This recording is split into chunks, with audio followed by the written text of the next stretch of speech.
अति लघु उत्तरीय प्रश्न में 8 प्रश्न होंगे, जिसमें 6 प्रश्नों का उत्तर देना है। तो ये 3 अंक स्तरीय है। 39 क्वेश्चन, U-25 F-10 H1 भी निकालना है, तो लेन सूत्र से हम इसे हल कर सकते हैं।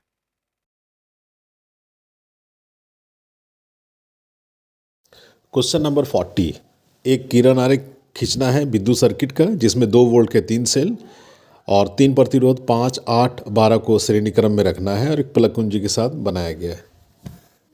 क्वेश्चन 41, चुंबकीय क्षेत्र रेखाएं क्या है, इनके गुणों को लिखें। चुंबकीय क्षेत्र रेखाएं वे काल्पनिक रेखाएं हैं जो किसी भी बिंदु पर स्पर्श रेखा स्थान में उस बिंदु पर चुंबकीय क्षेत्र की दिशा प्रदान करती है। इसके गुण: चुंबकीय क्षेत्र रेखाएं एक दूसरे को नहीं काटती हैं, ये समानांतर होती है।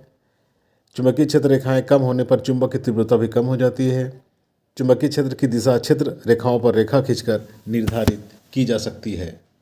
क्वेश्चन 42, रिडॉक्स अभिक्रिया क्या है, उदाहरण दें। वे रासायनिक अभिक्रिया है जिसमें उपचयन तथा अपचयन दोनों साथ साथ होती है, उसे रिडॉक्स अभिक्रिया कहते हैं। जब ZnO को C के साथ अभिक्रिया कराई जाती है तो Zn प्लस CO बनता है। इसमें ZnO से Zn होता है अपचयन, तथा C से जब CO बनता है उसे उपचयन कहते हैं। कार्बनिक यौगिकों के अनुसूत्र तथा संरचना लिखे। ब्यूटेनॉन ये कीटोन ग्रुप का है जिसकी संरचना सूत्र बना दी गई है। क्लोरोपेंटेन ये क्लोरो समूह का है जिसका संरचना सूत्र बना दिया गया है।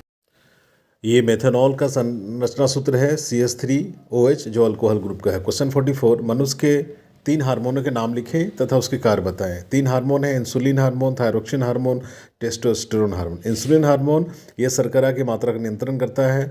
थायरोक्सिन हार्मोन सभी उपापचयी क्रियाओं का नियंत्रण। टेस्टोस्टेरोन हार्मोन यह पुरुष हार्मोन है जो पुरुष यौन लक्षणों का विकास करता है।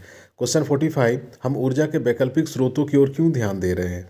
ऊर्जा के स्रोतों में कोयला, पेट्रोलियम, यूरेनियम जैसे ईंधनों के भंडार सीमित हैं। उनके लगातार उपयोग से वे समाप्त हो जाएंगे। इस कारण ऊर्जा संकट से बचने के लिए वैकल्पिक स्रोतों में सौर ऊर्जा, पवन ऊर्जा इत्यादि की ओर ध्यान दे रहे हैं, क्योंकि वे ऊर्जा के नवीकरणीय स्रोत हैं। इनके उपयोग के पश्चात पुनः नवीकृत किया जा सकता है।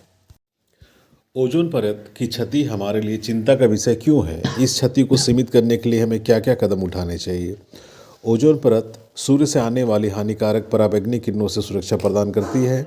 इन विकिरणों से पृथ्वी का तापमान बढ़ जाता है तथा त्वचा कैंसर होने की संभावना बनी रहती है। इस क्षति को कम करने के लिए क्लोरोफ्लोरोकार्बन का उपयोग कम करेंगे तथा पर्यावरण को प्रदूषण होने से बचाएंगे।